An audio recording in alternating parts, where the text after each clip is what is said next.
Some betrayals leave no bloodstain, only the slow corrosion of trust in a quiet room. This case begins at Whitby Hall, where a woman fears the whispers in the walls and a sister's smile hides something colder than winter's breath. Where are you tuning in from, and what time is it? Let me know in the comments. Tonight, we walk the corridors of envy and shadow, until Holmes lifts the final veil. It was upon one of those sodden, wind-swept evenings in early March, when the very soul of London seemed soaked in fog and soot, that I found myself once again ensconced in our familiar sitting room at 221B Baker Street. The fire in the grate hissed softly against the dampness that crept in from the window panes, and outside, the rain lashed against the glass in staccato bursts that seemed to echo the unsettled rhythm of the city itself. Holmes was seated cross-legged in the armchair, his violin balanced on one knee, and a faint, almost ghostly phrase from a Bach partita hovered in the air. He played not for me, nor for himself, I thought, but for the silence between the notes. I had long learned to let such moments breathe, for my friend was often most profoundly engaged when he appeared most distracted. The lamplight cast long shadows upon the Persian rug, and I had just turned the page of an obscure monograph on tropical pathology when a sharp rap upon the door jarred the quietude of the room. Mrs. Hudson's footsteps followed, brisk and urgent, and the world of storm and suspicion entered with her announcement. "A lady to see you, Mr. Holmes," our landlady announced, her voice tinged with concern. In a most distressed state, the door opened to admit a woman of striking self-possession, despite the obvious signs of her recent struggle with the elements. Her cloak clung damply to her frame, the hem dripping steadily onto the worn carpet, and her gloved hands trembled ever so slightly as she removed her veil. Yet her bearing was upright, her expression composed, and her eyes, pale grey, almost colourless in the dim light, were steady as they met Holmes's gaze. "I am Eliza Greystone," she said without preamble, "and I come not merely on behalf of my family, but with a plea that may concern a matter of life and death." Holmes inclined his head, gesturing toward the fire. "You have chosen your moment well, Miss Greystone. Sit. You are among friends." As I rose to fetch her a shawl, I could not help but notice the mud upon the hem of her skirts and the streak of salt upon her sleeve, not from tears, but from sea air, a woman who had travelled far and through trouble to reach us. "Tell us everything," Holmes said gently. "From the beginning." Miss Greystone sat near the fire, her fingers clasped tightly in her lap. For a moment, the flames played upon her profile in a way that made her appear carved from marble, rigid, precise, and not easily worn by time or pressure. Then she spoke. "There are 3 of us, Mr. Holmes. My sisters and I, Margaret, Clara and I, have lived at Whitby Hall since our father's death 5 years ago. It is a coastal estate, lonely and weather-beaten, but bound to us by generations of lineage. Until recently, we managed the household with an uneasy but endurable peace. That changed when Clara, the youngest, began to speak of whispers in the night, of footfalls where none ought to be, and of the distinct sensation that someone within the house, is seeking to poison her." Her voice wavered for the first time, and Holmes leaned forward slightly, though he said nothing. "At first, we assumed it was nerves. Clara has always been delicate in temperament, but then, the teacup she drank from had a bitter residue. Her diary was tampered with, and 3 nights ago she claimed to have seen a figure standing outside her window, though the snow showed no footprint." "Eliza," I said softly, "do you believe her?" Her answer came without hesitation. "I do not know what to believe, Doctor, but I know this. Clara is in danger, and someone under our roof knows why." "She described the figure as a woman," Eliza continued, lowering her voice. "Tall, veiled in black, just beyond the glass. She stood with her back turned toward the sea, unmoving, as though listening." "And the snow?" Holmes interjected, his voice low and precise. "There had been a fresh fall that evening," Eliza replied. Yet when we investigated the ground beneath the window, we found it untouched, smooth as parchment. Holmes gave a brief nod. "Go on." "There is more," she said, hesitating. "Clara claims that the woman returns nightly, always at dusk, always silent. My sister Margaret insists that Clara is suffering from hysteria, but I have known Clara since her cradle, Mr. Holmes. Whatever may ail her, it is not madness. She fears something, someone." She reached into her satchel and produced a folded slip of paper. "This was found under Clara's pillow 2 nights ago. It is unsigned." Holmes examined it briefly. I leaned over to read. "Drink what is given, or the sea will take you instead." The room seemed colder, despite the fire. "You see," Eliza whispered, "this is no affliction of the mind. It is a warning." As Holmes carefully refolded the paper, I studied Miss Greystone's expression, still resolute, but wearied by long silence and restraint. "You mentioned a sister named Margaret," I said. "Does she not share your concerns?" Eliza's lips tightened. "Margaret is pragmatic to the point of cruelty. She claims Clara's episodes are an indulgence, an attempt to gain sympathy and manipulate the household. My attempts to intervene are met with thinly veiled disdain." "And your father's estate?" Holmes asked suddenly. Her gaze flicked toward him. "Yes, that too has bred tension. The original will divided the estate equally among the 3 of us, but shortly before his death, father wrote a codicil. It has since gone missing." Holmes rose and paced to the hearth. A vanished document, an embittered sister, a frightened young woman whispering of poison and phantoms, and all within the confines of a lonely house beside the sea. He turned to her. "Miss Greystone, your instincts have served you well. This case may be more complex than even you suspect." Holmes returned to his chair and picked up his pipe, which had gone cold. With practiced fingers, he tapped out the remains of the ash into the porcelain bowl, and for a moment stared silently into the fire. "There is method behind the fear," he murmured, "a misdirection behind the method. The absence of footprints, the note beneath the pillow, the bitterness in the cup. These are not accidents. They are acts of construction." He stood abruptly. "Watson, make arrangements. We depart for Whitby at first light." Eliza rose with visible relief. "Then you believe Clara's life is truly in danger?" Holmes met her gaze. "I believe someone at Whitby Hall has gone to great lengths to craft a fiction. But fictions, Miss Greystone, like footprints in snow, vanish too easily unless pressed deeply." He turned to the window, where the rain still traced rivulets upon the glass. "And I intend to press quite deeply indeed." It was just after dawn when we left the clamour of London behind, exchanging the soot-streaked skyline for the pallid melancholy of the Yorkshire countryside. The train bore us northward with a metallic sigh, its iron wheels churning through frost-stiffened fields, and past gnarled hedgerows bowed beneath hoarfrost. Holmes was uncharacteristically silent throughout the journey.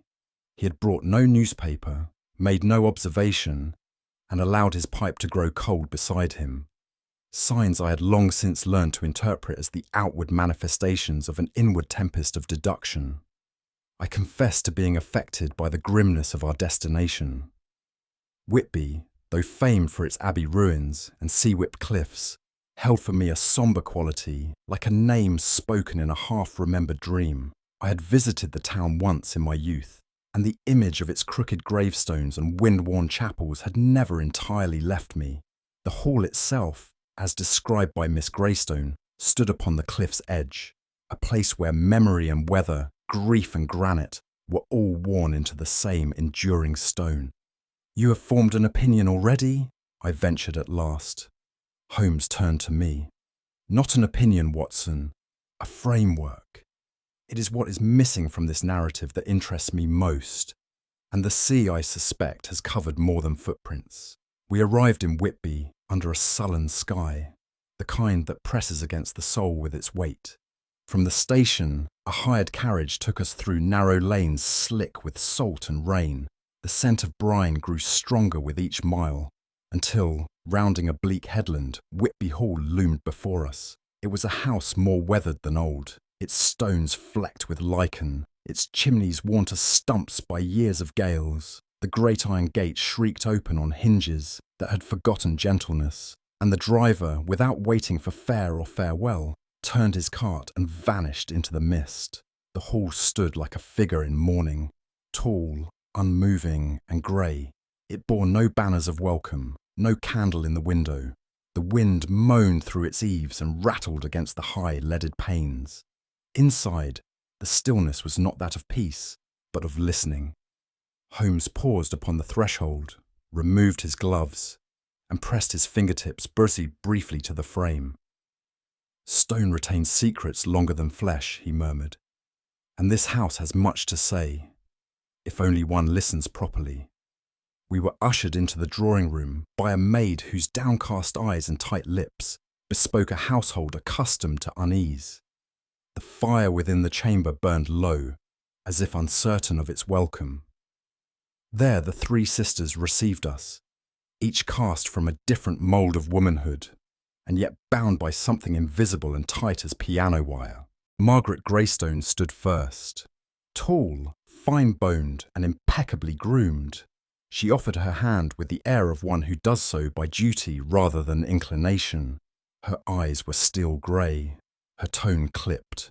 "You'll find, Mr. Holmes," she said, "that the truth here is far less dramatic than my sister supposes." Eliza greeted us next, the same composed bearing she had shown in London still present, though softened now by something nearer to weariness than resolve.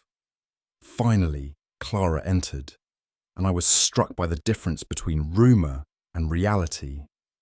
She was pale, certainly, and her movements uncertain, but there was a clarity in her gaze that belied the suggestion of madness. She looked not deranged, but hunted. Holmes took in the three faces as one might study a triptych painting, individually expressive, yet somehow incomplete without one another. "Three sisters," he remarked lightly, "each with a secret, I should think, and one of them has teeth." Our host departed with murmured courtesies, leaving us momentarily alone before supper. It was then that we encountered Mrs. Alden, the housekeeper, an angular woman of uncertain age who had served the family since the days of their father. She spoke with a careful economy, revealing little beyond what the householder required. When Holmes asked her if she believed in ghosts, she merely replied, "Some don't knock, sir. They move straight through the walls." Later that evening we were introduced to Mr. Bartram, the estate solicitor. He arrived late, his entrance marked by damp shoulders and furtive glances. A man in spectacles with ink-stained cuffs and fingers that trembled just slightly as he offered Holmes his hand. "There's little for a legal man to do here these days," he said with an anxious smile. "The matter of the codicil, yes, but that's long vanished, I'm afraid. A mere family misunderstanding." Holmes looked at him for several seconds longer than courtesy demanded. "Misunderstandings," he said, "have a curious way of growing teeth in the dark." Clara's room was at the far end of the east wing, overlooking the cliffs. She hesitated at the threshold but said nothing as Holmes entered, his gaze sweeping the chamber with the precision of a cartographer mapping a battlefield. It was a feminine space, modestly adorned, with signs of gentle taste and better days. Yet something beneath the surface felt disordered. A pillow slightly out of line, a wardrobe door open by an inch too many. And by the window-sill, Holmes paused.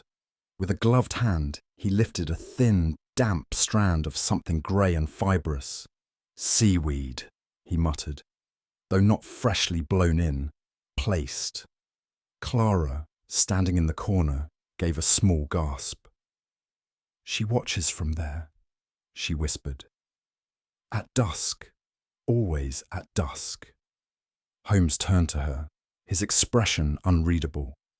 "Tell me, Miss Clara, does she come closer each night?" Clara's voice was barely audible. "Yes." I felt a chill at her reply, not from fear, but from the creeping certainty that someone was very deliberately orchestrating her descent into dread. Holmes pocketed the strand. "There is no madness here, Watson," he said. only a script being followed by a most persuasive author.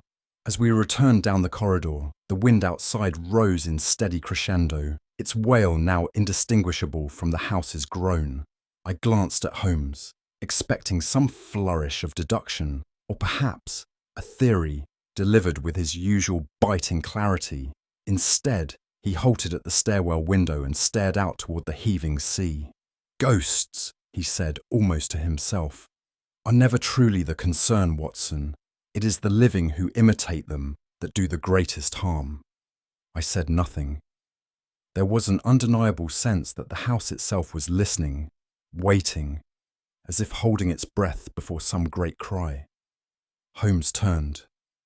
"This place is not haunted, my friend, but it is inhabited by shadows, and I intend to walk directly into their midst."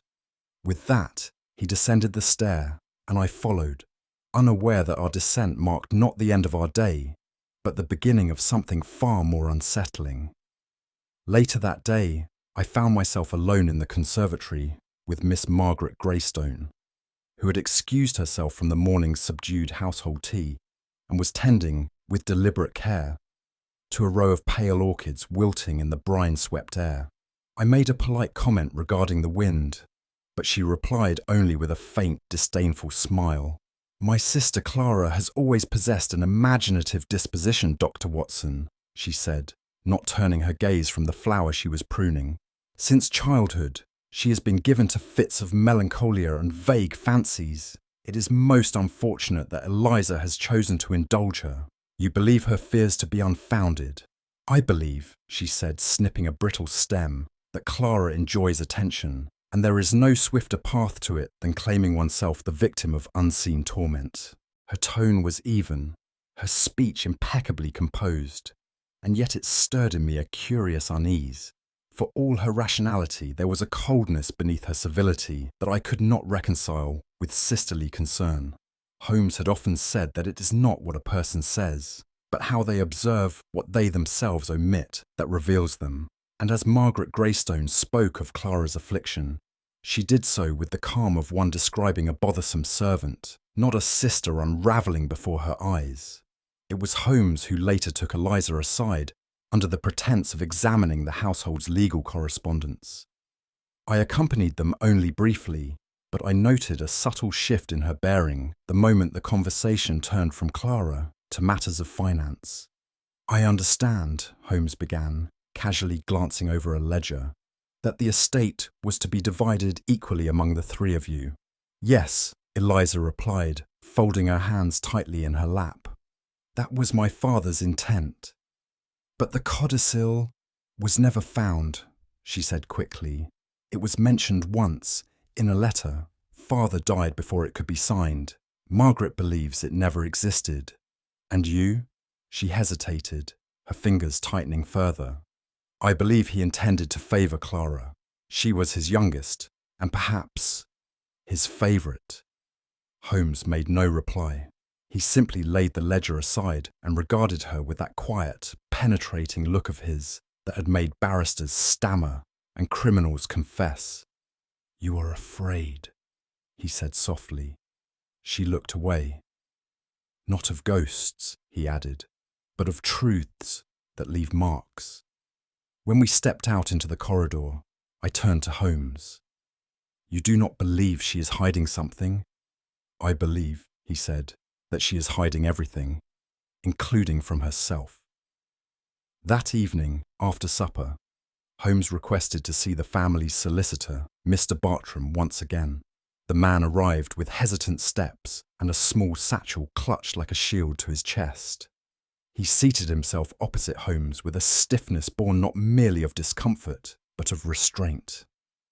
"You managed the late Mr. Greystone's affairs, I believe," Holmes said mildly, as he lit his pipe and leaned back. "I did, for over 12 years. "And it was you who prepared the original will?"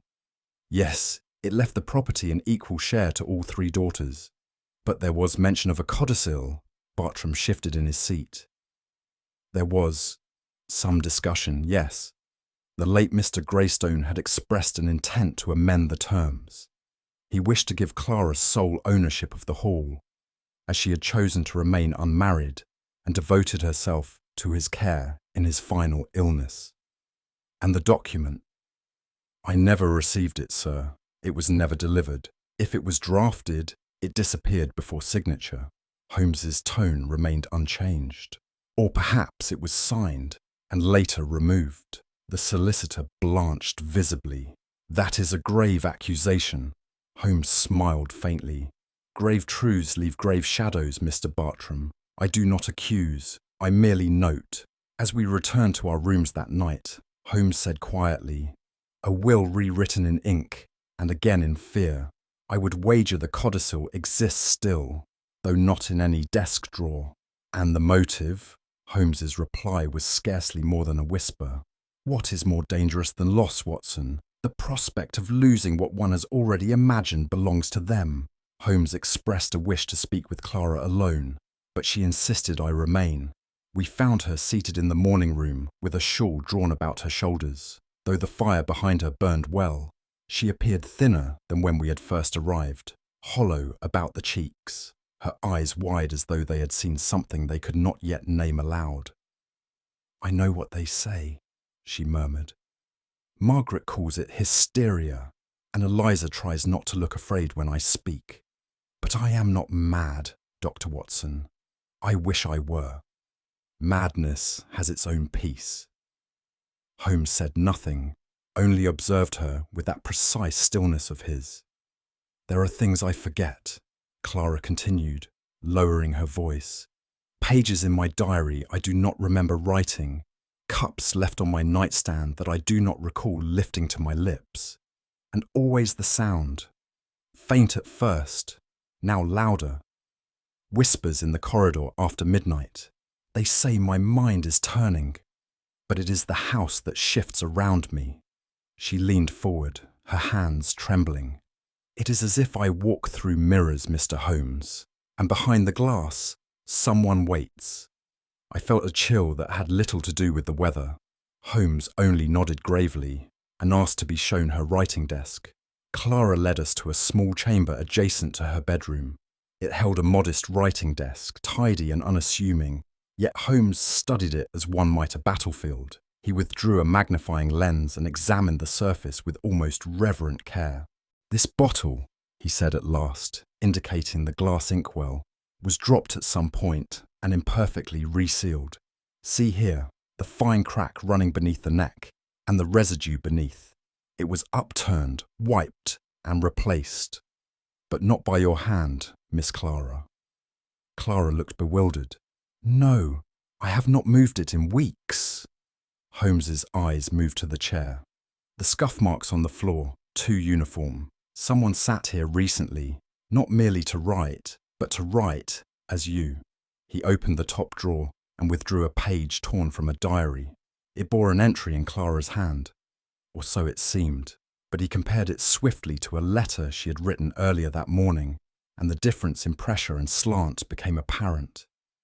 "An imitation," he said softly, "meant to discredit." Holmes rose slowly. "Someone has not only sought to poison your body, Miss Clara, but your memory as well, and that, to my mind, is the more calculated crime." Holmes's suspicions, once engaged, required the barest thread to follow. That evening, under the pretext of reviewing household records, he requested a private word with Mrs. Alden, the housekeeper. She resisted at first, but the weight of his gaze, unmoving, unblinking, soon bent her resolve. "There was a man," she admitted at last. "A painter from the village, Mr. Kenton. He was hired last spring to restore the portrait gallery. Miss Clara took a liking to him. Walks on the headland, letters exchanged." "And then?" Holmes asked. "He vanished. One night, gone without word. They said he fled, but Miss Clara wept for weeks, and Miss Margaret burned the remaining letters." "Letters?" Holmes inquired sharply. Mrs. Alden hesitated. "Said they were unbecoming. I saw one before the fire took it. He wrote of a document, something hidden in the chapel." Holmes's eyes narrowed. "And this man has not been heard from since?" "No, sir." We left her with thanks, and as we passed through the corridor, Holmes said, "Men do not vanish in storms without cause, and women do not burn letters unless they fear what remains in the ashes." The gallery of ancestral portraits stretched along the west wing, a corridor of long faces and darker secrets.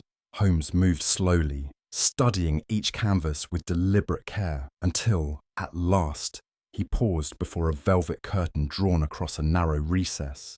He pulled it back. Behind the drape hung a small unfinished portrait. Clara, unmistakably, though the likeness bore a more vivid glow than her present self. Her eyes, even in oil, seemed to flicker with apprehension, but it was the necklace about her throat that drew Holmes' attention. A thin chain with a green pendant, distinctly different from the brooch she now wore daily. "I have seen this jewel before," Holmes murmured, "but not upon her person." He lifted the edge of the frame, revealing the artist's initials, KK, partially smudged beneath a drying layer of paint. "Kenton," I said aloud. Holmes nodded. The portrait he never finished, hidden, not discarded. There was a silence between us.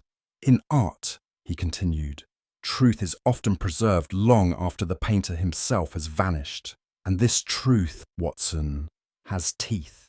It was Holmes's proposal that we forego sleep that night and take up station in the upper corridor, just outside Clara's bedchamber. The hour was late, the lamps extinguished throughout the hall, save for the small flame of Holmes's pocket candle, which flickered like a reluctant sentinel between us.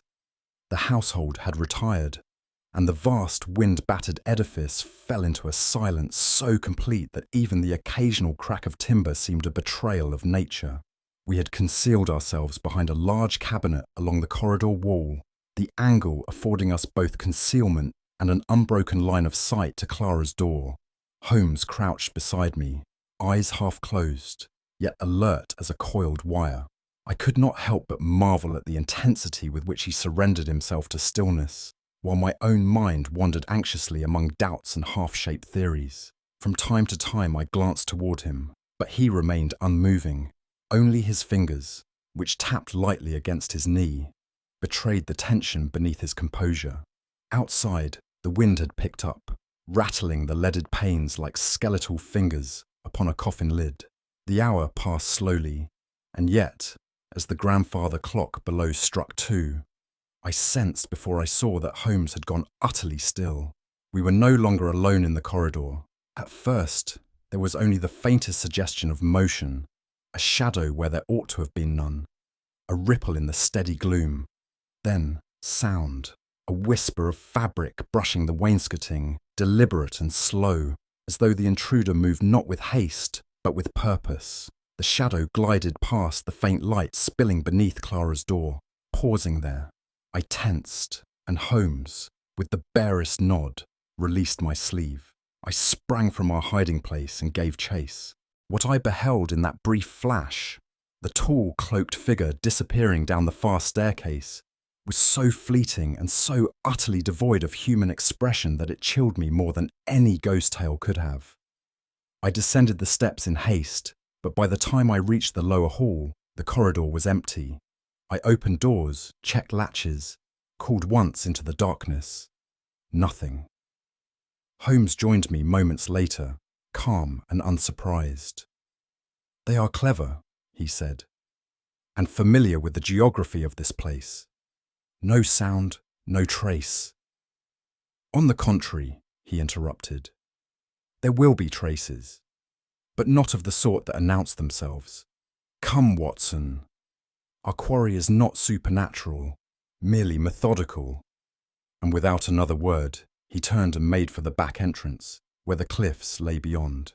The snow had fallen gently earlier that evening, leaving a thin crust upon the cliffside path that crunched faintly beneath our boots.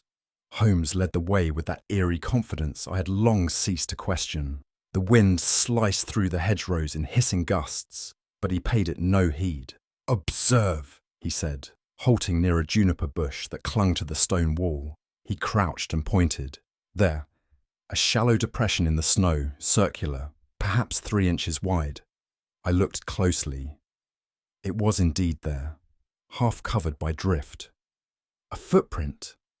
A trace, he said, but not of a foot.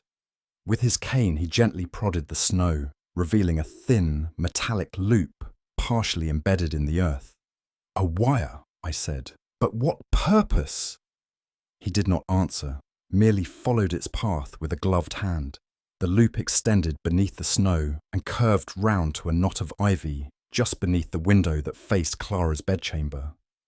Holmes pulled delicately at the ivy, and a small brass key fell loose into his hand. He held it up, examining it by moonlight. This, he said, unlocks something far more delicate than a door. It is a key to trust, and someone has been turning it in the wrong direction. I stared at him, half in awe, half in chill. Come, Watson, let us retire. We will find the next piece in daylight, but the hand behind it moves in the darkness. By morning, the house was once more cloaked in uneasy stillness. At breakfast, Clara did not appear. Eliza sent word that her sister had been unwell through the night, feverish, faint, and unable to rise. Holmes said nothing, but the flicker in his eyes told me all I needed to know. We requested to see Clara, and were admitted to her chamber. She lay pale upon the bed, her breath shallow, her eyes half-lidded with a torpor that alarmed me instantly. She took tea before bed, Eliza explained, wringing her hands. I brought it myself from the kitchen. Holmes approached the bedside table and picked up the empty cup and saucer. He raised the vessel to his nose, sniffed, and frowned. Bitter, Clara murmured. I thought perhaps the leaves were stale, but then I felt so strange. Holmes turned to me. Digitalis, he said softly. Trace amounts, but sufficient to unnerve the heart and mind. Eliza gave a cry of horror. But I brewed it myself. I do not doubt it, Holmes replied, but I do wonder whether you left it unattended. She blanched. Clara whispered again. She doesn't want me to wake up. Who? I asked gently. Clara turned her head toward the window. She who stands by the cliff. We left the chamber in silence, Holmes carrying the teacup in a handkerchief, his face drawn but composed. You are certain? I asked him. Certain enough to be wary, he replied. This is no accident, Watson. It is not ghosts that haunt Whitby Hall. It is intention cloaked in superstition. I thought of the figure I'd chased, the loop of wire in the snow, the key beneath the ivy, and now the poison laced in Clara's cup. Holmes continued. Fear is an excellent curtain, and madness a convenient diagnosis. Someone here is staging a pageant of dread to drive that girl to her grave, or to the gates of an asylum. And you believe they nearly succeeded? He paused at the head of the staircase, eyes narrowing. No, not yet, but they will try again. Only next time they shall find the theatre arranged by my hand. His gaze fell to the hall below. These are not the whispers of the dead, Watson. These are the careful steps of the living. And before we are done, I intend to give them a name. That same afternoon, Holmes requested a moment alone with Clara. The rest of the household had dispersed in uneasy silence, and I, remaining just beyond the open door, could hear her voice, faint but composed. It belonged to my mother, she said. The necklace. I have worn it since her death. Eliza says it suits me. Holmes regarded her with a calm that might easily have passed for indifference, though I knew that his attention was trained with almost surgical precision. May I see it more closely? He asked. She hesitated, then unfastened the chain. Holmes took it gently and examined the pendant beneath his lens. The stone was pale green, mounted in silver, with a design curiously out of keeping with the rest of Clara's modest jewellery. It is curious, he said lightly, how this particular ornament appears in your portrait, the one hidden behind the curtain. Clara's breath caught. You found it. It was never truly lost, Holmes replied. Only hidden. The artist left his mark in the lower corner. K.K. Kenton, was it not? Clara looked down, her hands clasped tightly.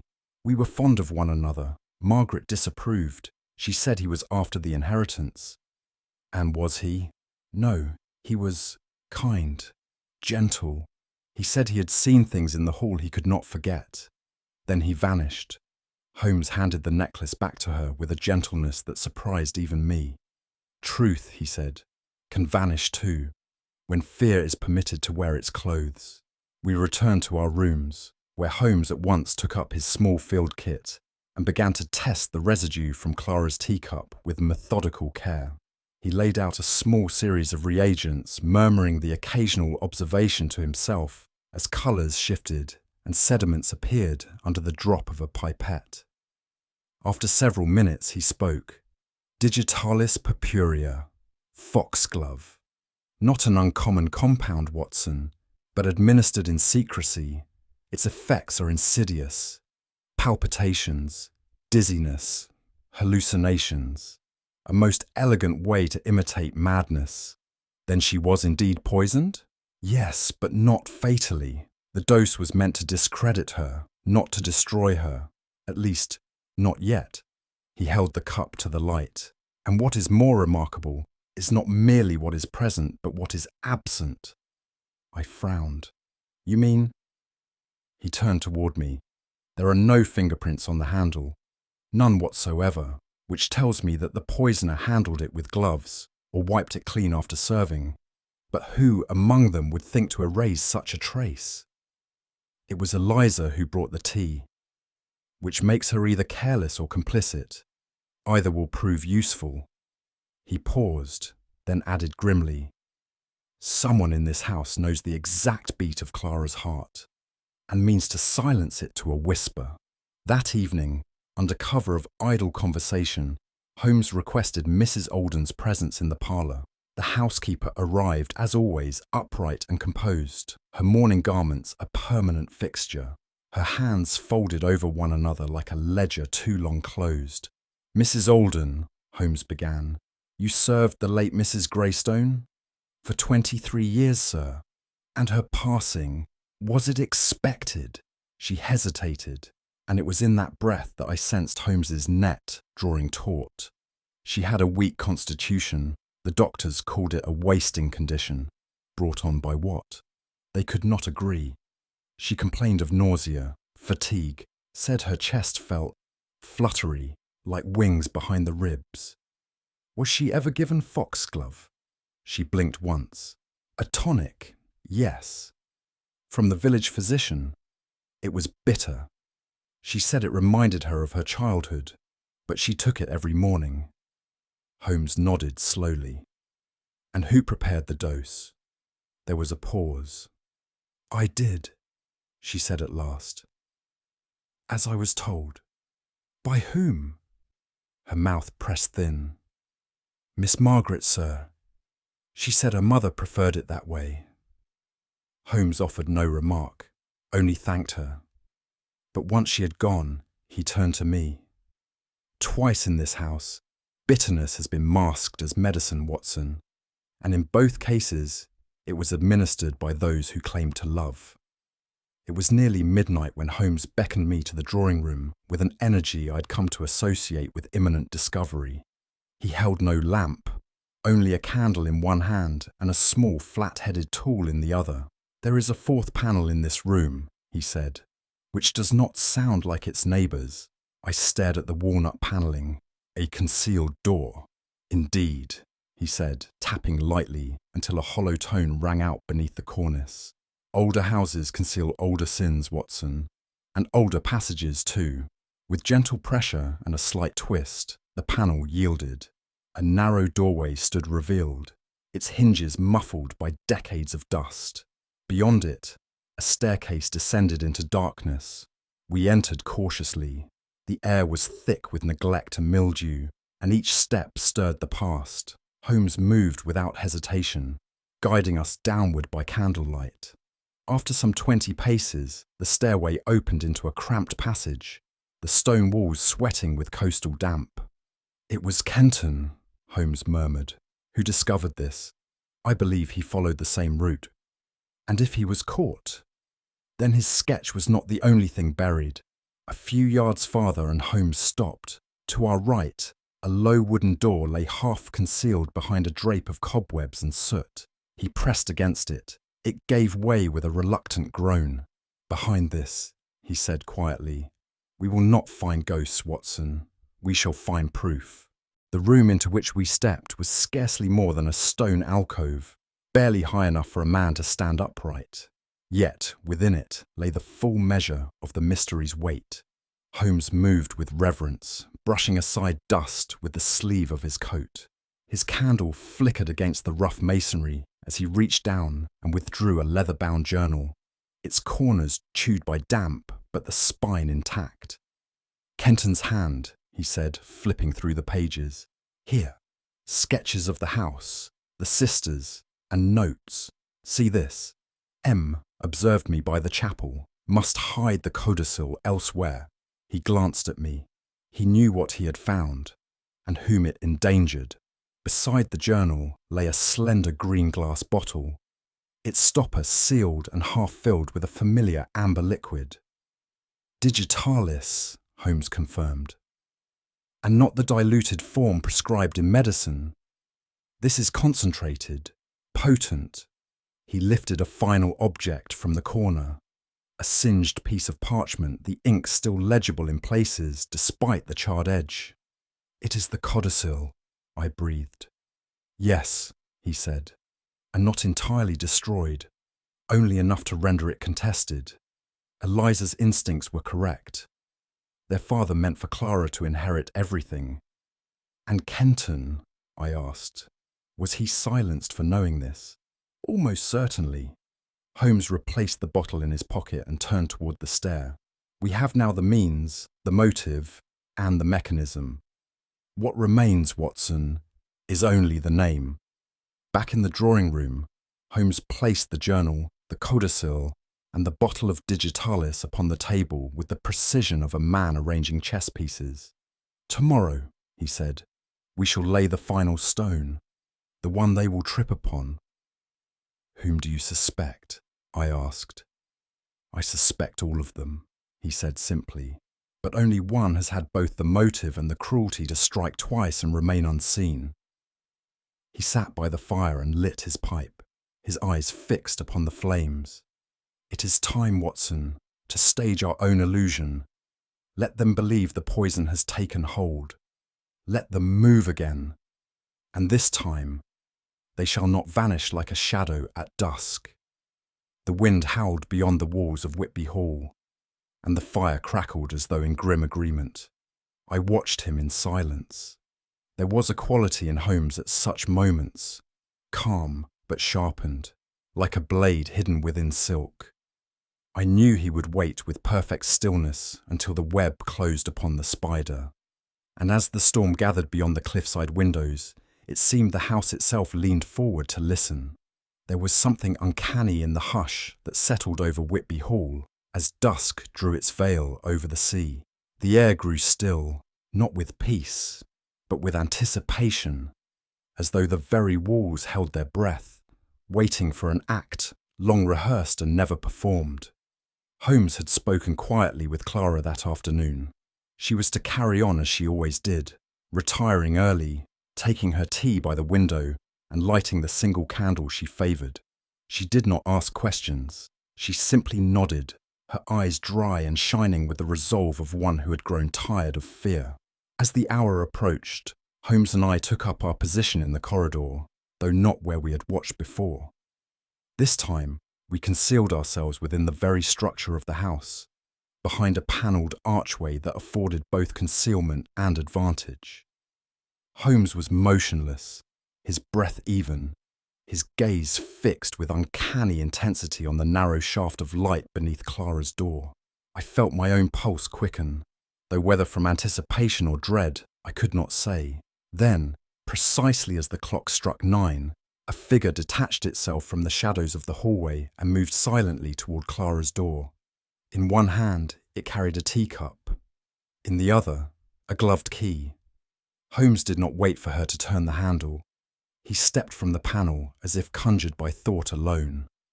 "Miss Greystone," he said evenly, "your timing is impeccable."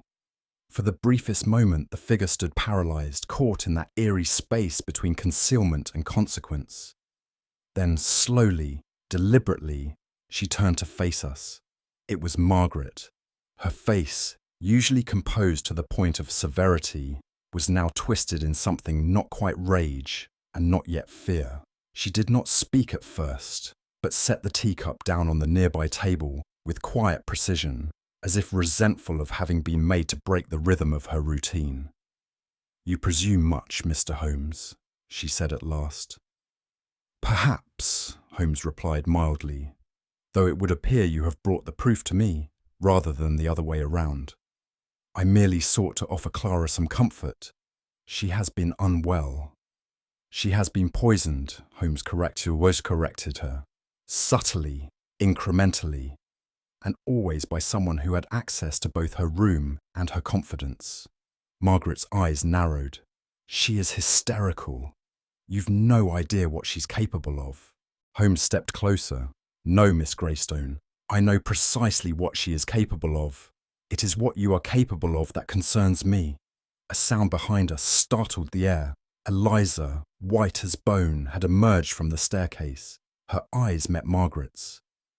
"Tell him the truth," she whispered. Margaret's hands clenched at her sides. Her lips parted, but what came forth was not a denial. "I did it for us," she said.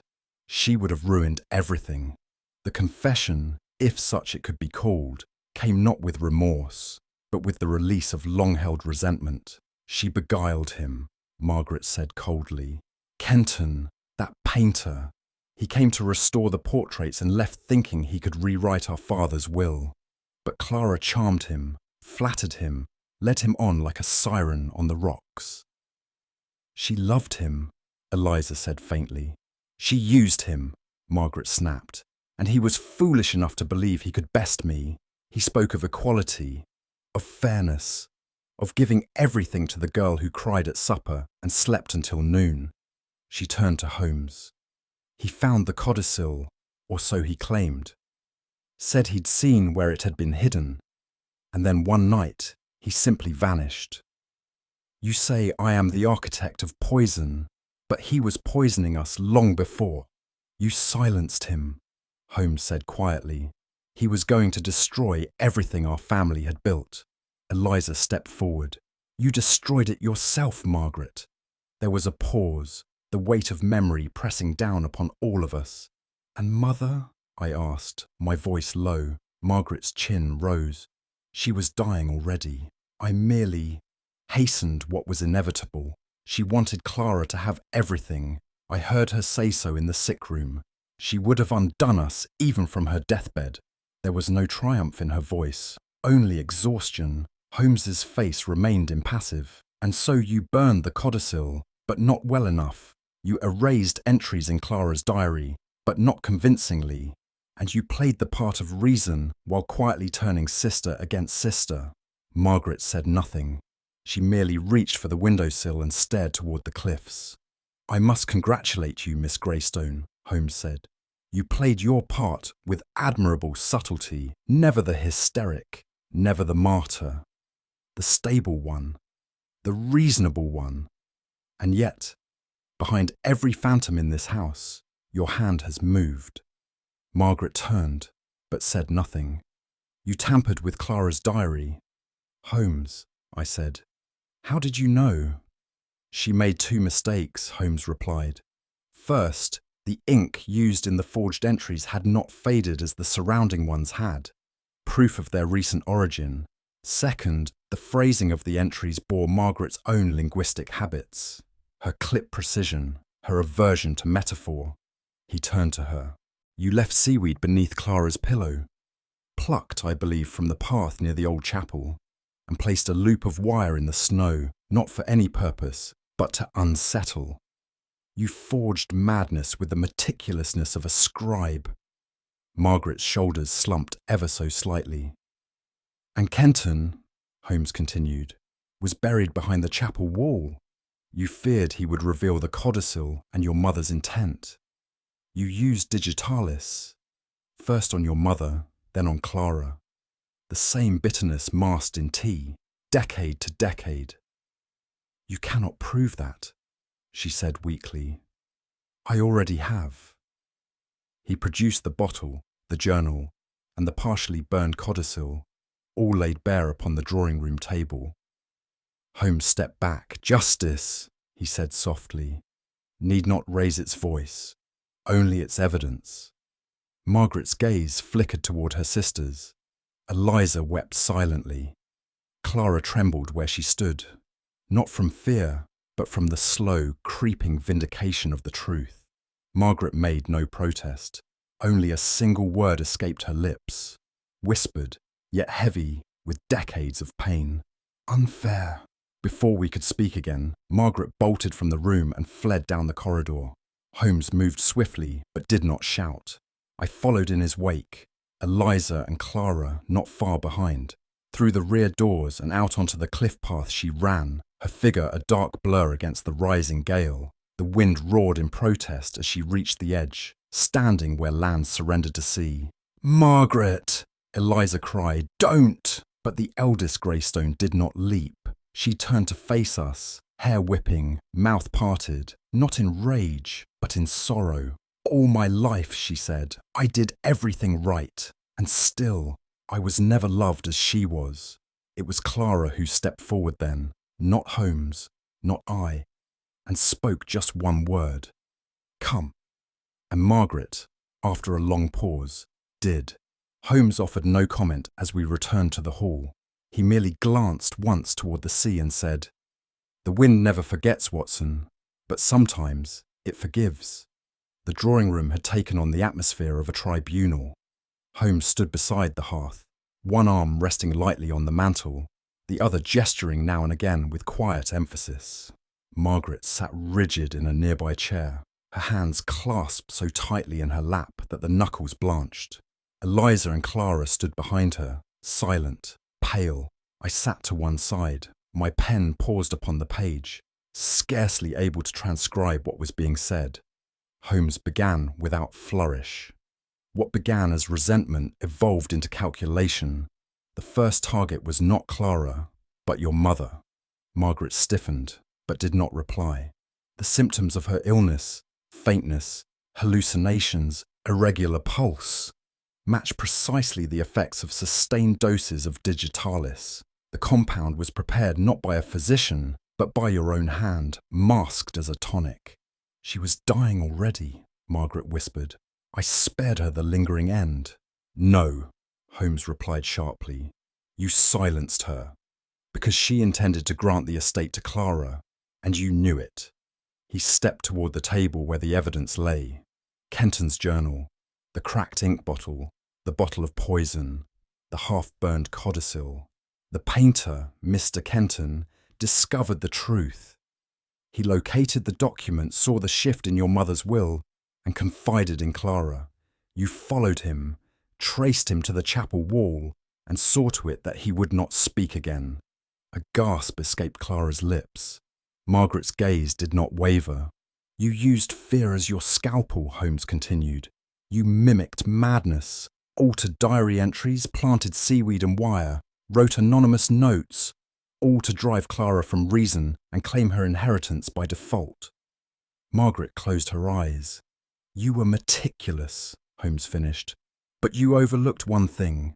She opened them. Me. Holmes gestured for silence, then turned toward me. Watson, if you will recount for our present company the findings near the chapel. I rose and spoke in a voice I tried to keep steady. Upon Holmes's instruction, I returned with Mr. Bartram and 2 constables to the ivy-covered wall behind the Greystone chapel. Holmes had noted soot along the base, and the disturbance of root systems where ivy had grown too recently for its position to be natural. I paused. There, we found what remained of a shallow burial, carefully packed with stone and dirt. The bones were disarticulated, and remnants of a paintbrush handle and a silver locket were found within the recess. The locket matched the one Kenton was known to wear. Holmes added, He was murdered, likely with blunt force. No report was ever made. He vanished, and no one asked why. Clara turned away, pressing her hands to her face.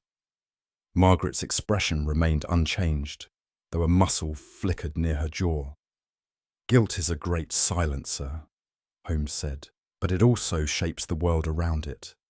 Miss Greystone staged a campaign of dread to sustain her silence, to keep Eliza docile, Clara confused, and suspicion at bay. Eliza spoke then, her voice hollow. "I thought I heard voices near the chapel that night. I thought I saw someone moving among the shadows. I told myself it was grief." Holmes bowed his head slightly.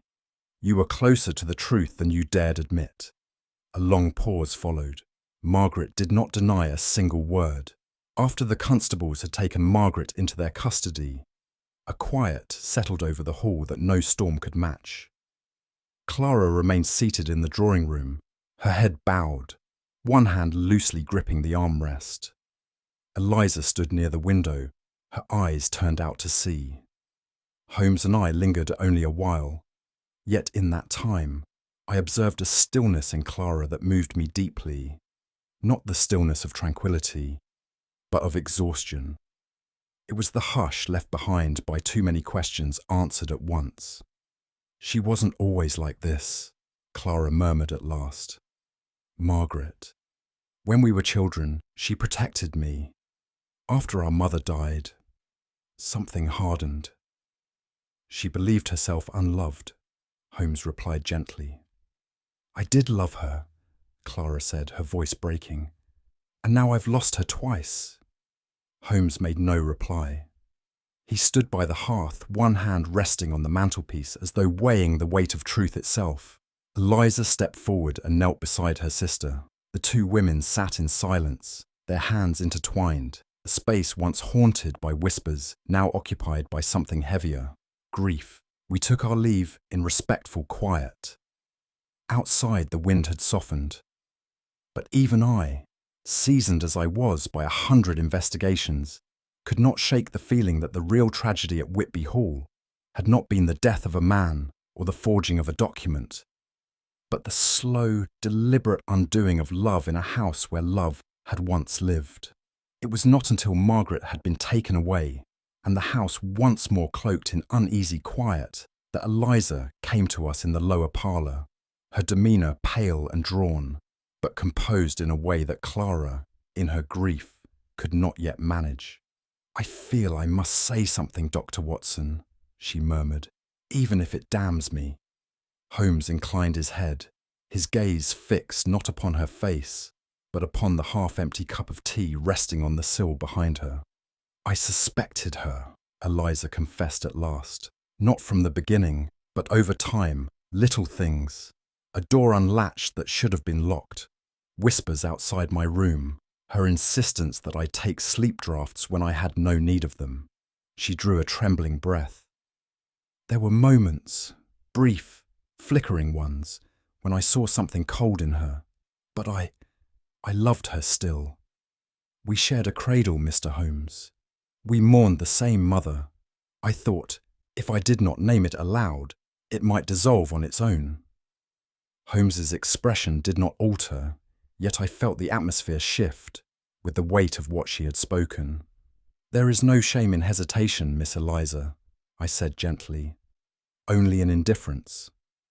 "But it was my silence that allowed this to unfold," she replied. "I cannot forgive myself for that." "Guilt," Holmes said softly, "is the shadow cast by conscience. It reminds us that we saw and did not act, but it also proves that we still know the shape of right." Eliza looked up then, and for the first time since our arrival, I saw tears in her eyes, not of fear, but of long-delayed truth. A week later, we sat once more in the comfort of our familiar quarters on Baker Street. Outside, the streets of London bustled with the indifferent rhythm of commerce and rain. Inside, the fire crackled, and Holmes, long-stemmed pipe in hand, stared into the flames with the abstracted gaze of a man whose mind still dwelt elsewhere. I had only just returned from the post when I laid the small envelope on the table between us. "It is from Miss Clara," I said. No doubt a note of thanks. Holmes reached for it without urgency, breaking the seal with the tip of a penknife. The note within was brief, 4 lines penned in a delicate hand, and enclosed within it, folded with care, was a small sketch on fine vellum. He held it to the firelight and examined it without comment. I leaned closer. It was a portrait, drawn with evident skill. 3 sisters standing before the cliffs, their faces indistinct save for the middle figure, Clara, whose eyes alone met the viewer's gaze with a quiet intensity. The hands of the other 2 figures were just beginning to fade, as if the paper itself had grown weary of holding them. Holmes did not speak for a long while. Finally, he said, "Some truths, Watson, must be rendered in line and shadow before they are understood. Words often fail where silence speaks more cleanly." He set the sketch down. I poured us each a measure of brandy, and for a time, neither of us spoke. It was not triumph that filled the room, nor sorrow, but something more enduring and elusive, the strange, hollow echo left behind when justice is done, but peace cannot return. Holmes turned to me some time later as the embers began to dim and the light outside faded to a pewter dusk. "There is something I have pondered," he said, "not as a man of deduction, but as a student of the human condition." I waited. "In all my experience," he continued, "it is not hatred that most commonly breeds violence. It is the quiet ache of envy, the sense of having been overlooked, of being unloved where another is cherished." He tapped the edge of the envelope.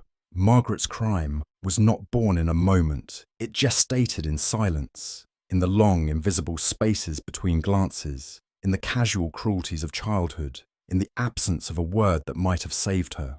"Do you pity her?" I asked quietly. "No," he replied, "but I understand her. That is the difference." The rain had begun to fall more steadily now, a soft drumming against the panes. Holmes rose and moved to the window, peering out at the lamplighter on the far corner of the street. "Whitby Hall will stand, no doubt," he said. "Its windows will be cleaned, its mirrors reset. But the echo of envy lingers, Watson. In houses where silence grows, so too does the root of deception." He turned then, his face calm once more. "Shall we prepare for the next case?" And with that, he returned to the table, the sketch left beside the lamp. 3 sisters, 1 lie, and a truth finally laid bare.